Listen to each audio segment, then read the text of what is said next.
Hello everyone. आज हम 7वीं कक्षा की उड़ान कार्य पुस्तिका में इतिहास विषय का पाठ 9 विजयनगर साम्राज्य में दिए गए कार्यपत्रक को हल करना सीखेंगे।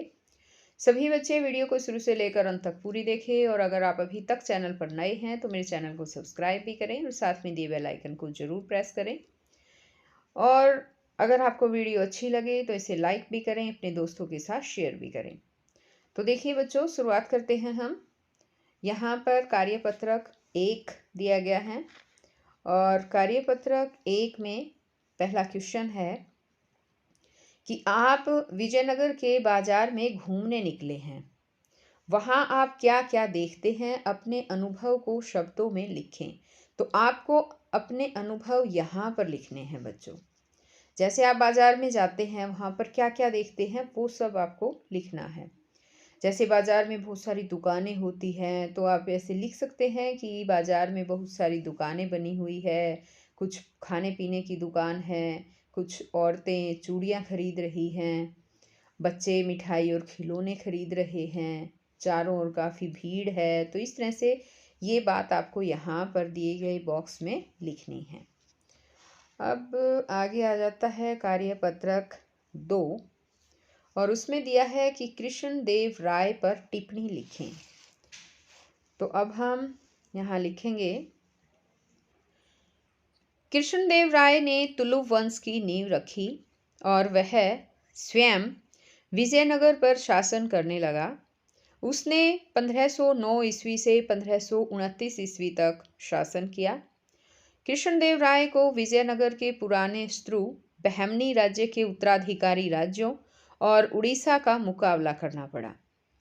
7 साल तक कई लड़ाइयाँ लड़ने के पश्चात कृष्णदेव ने पहले उड़ीसा को कृष्णा नदी तक के अक्षेत्र के सभी जीते हुए प्रदेशों को विजयनगर को लौटाने के लिए विवश किया। इस प्रकार अपनी स्थिति को सुदृढ़ करके कृष्णदेव ने तुंगभद्रा दोआब के लिए पुरानी लड़ाई आरंभ कर दी।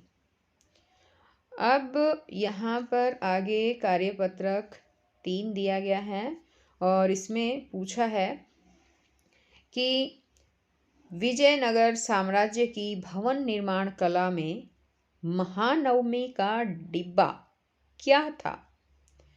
विजयनगर में जो भवन निर्माण कला की था बच्चों, उसमें एक महानवमी का डब्बा था, एक चौक संरचना है ये।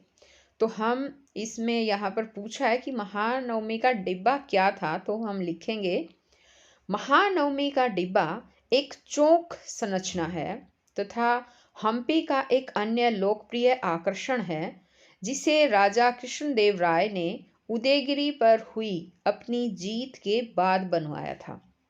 यह प्राचीन स्थल हम्पी के शाही महलों में से सबसे ऊंची संरचना है और अपनी ऊंचाई के कारण इसे आसपास के स्थानों से बड़ी आसानी से देखा जा सकता है। तो आपको समझ में आ गया बच्चों, महानवमी का डिब्बा क्या है। ये एक चौक संरचना है और ये जो है राजा कृष्णदेव ने उदयगिरी पर उनकी जीत हुई थी, तब उसकी जीत की खुशी में बनाया था और ये शाही महलों में से सबसे ऊंची संरचना है। तो आपको ये अच्छी तरह से याद भी कर लेना है, अपनी कॉपी में भी लिखना है। अब आगे यहाँ पर है कार्यपत्रक 4। उसमें है कि विजयनगर में कौन से शासकों के समय में किस देश से कौन से यात्री आए।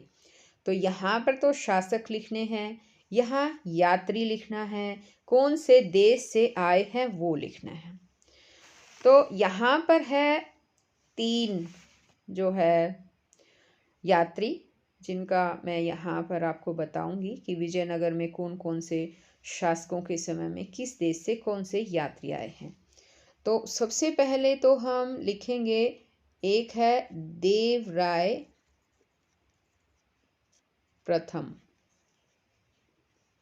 देवराय प्रथम है और इनके देवराय प्रथम के शासन काल में यात्री आया था, वो है निकोलो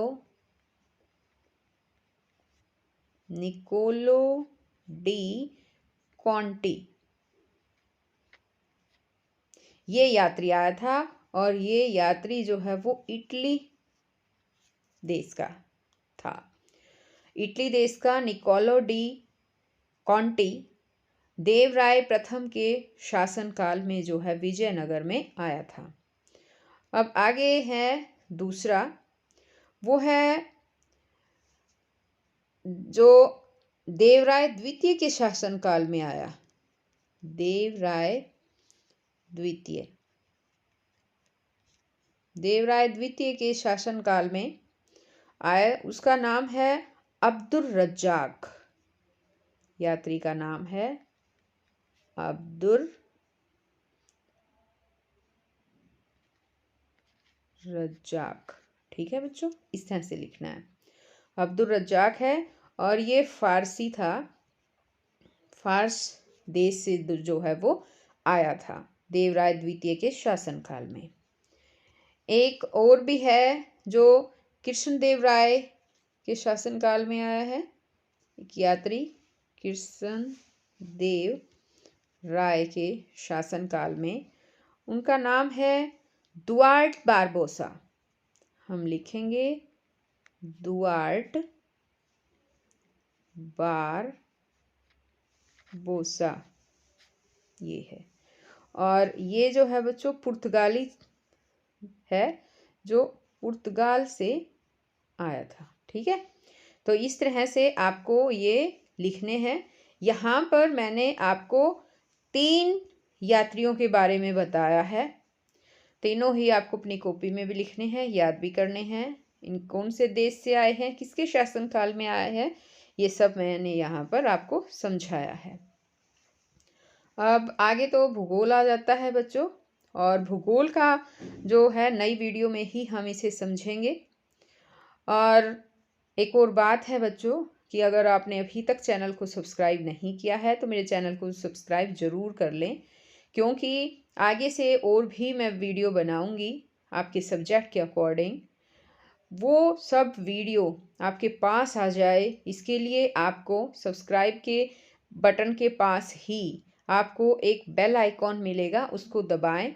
जब भी मैं नई वीडियो अपलोड करूंगी, अपलोड करते ही आपके पास नोटिफिकेशन आएगा मेरी वीडियो का, और मेरी वीडियो आपके पास सबसे पहले पहुंचेगी। तो आप ये काम ज़रूर कर लें अगर आपको आगे से मेरी और वीडियो चाहिए तो बच्चों हम फिर मिलेंगे नेक्स्ट वीडियो में। तब तक के लिए बाय।